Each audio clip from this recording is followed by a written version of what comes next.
Okidoki pessoal, como vocês estão? Tudo beleza? Esse quem vos fala é o Anime Amigo, um otaku fanático e um tanto quanto apaixonado por esse mundo das animações. E hoje eu vim trazer pra vocês o episódio 10 de Bushoku no Berserk. Eu espero que gostem. Bora pro vídeo!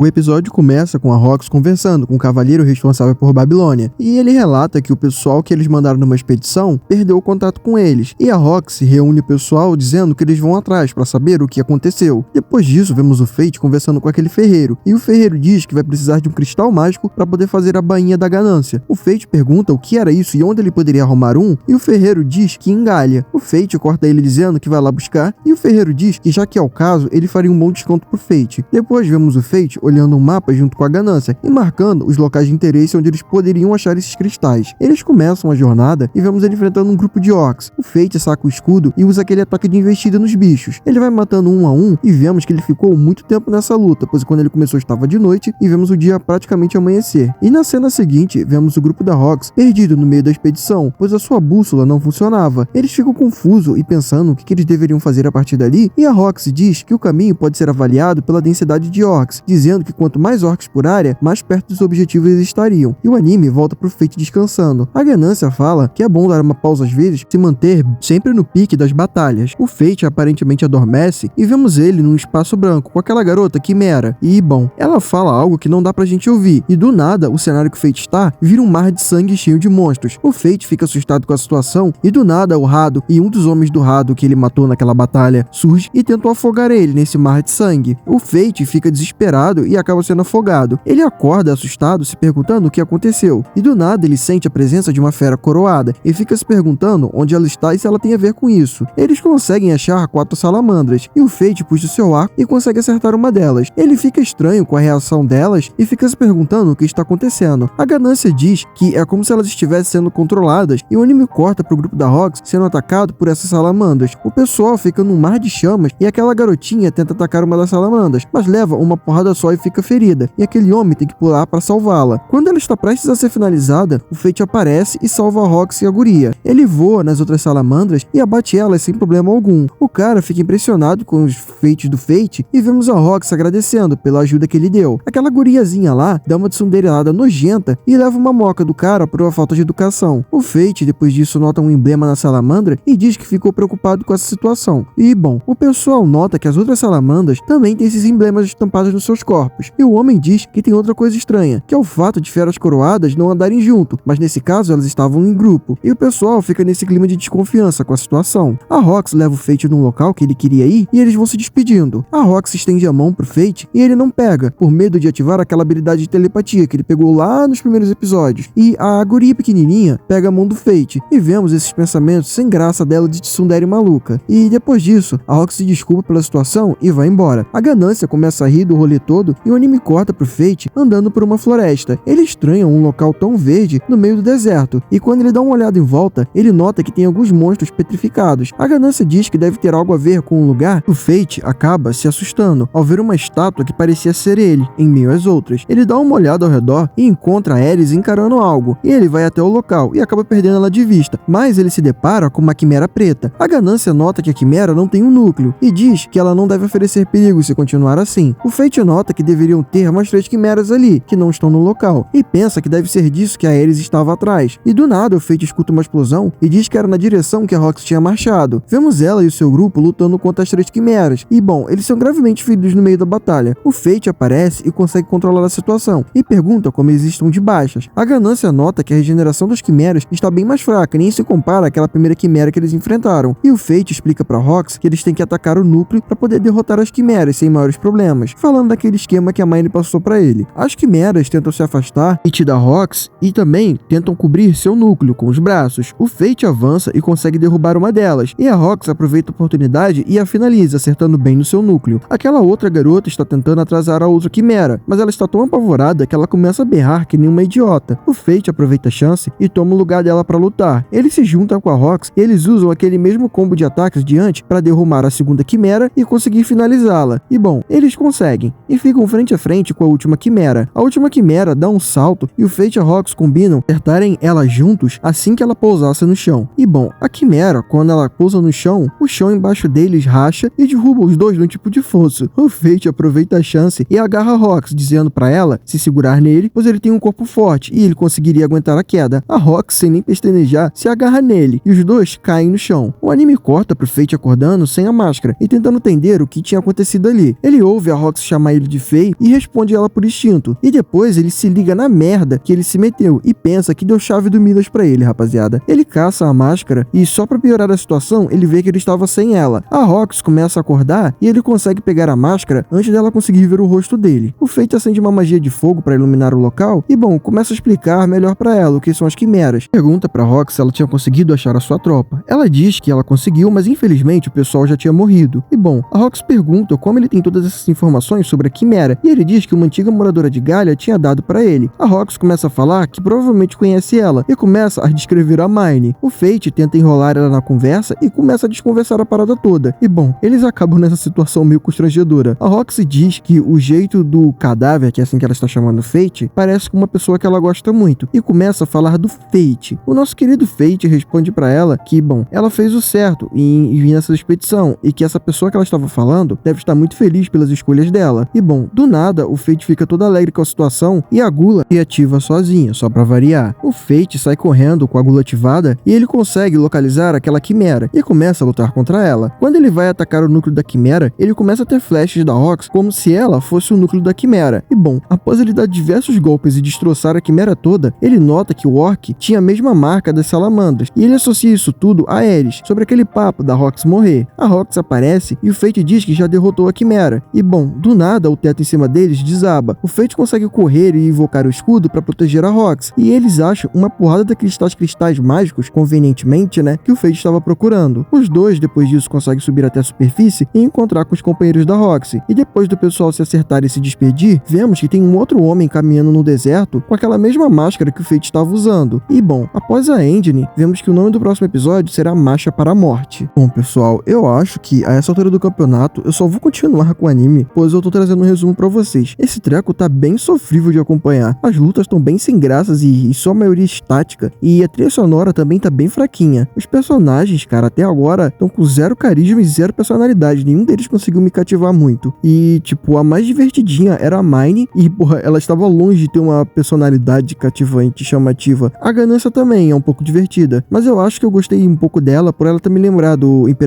o Dragão Imperador Vermelho de DCD, aquele bicho que fica na mão do Issei. Mas enfim, a história também tá seguindo pra aquele clichêzão chato e bem previsível, onde tudo anda por conveniência de roteiro pro protagonista continuar avançando na história, sabe? As coisas não parecem que... Eu não sei muito bem como explicar, mas sabe aquelas puxadas, por exemplo, que Shingeki tem, sobre não necessariamente as coisas estarem associadas ao Eren, as coisas só aconteceram e influenciaram a vida dele? Então, tá faltando um pouco disso nesse anime. É mais um Isekai não, né? É mais um animezão com esses temas medievais meio clichêzão da temporada. E ainda bem que só faltam 2 ou 3 episódios pro anime encerrar, senão, senhor, eu acho que eu sofreria muito pra continuar acompanhando isso. E é isso, pessoal. Obrigado por assistirem até aqui. Se gostaram do vídeo, considerem dar um like e se inscrever no canal. Não custa nada pra vocês, mas ajuda muito esse otaku a tentar viver do seu hobby favorito. Obrigado por tudo e até a próxima. El Psy com Gru.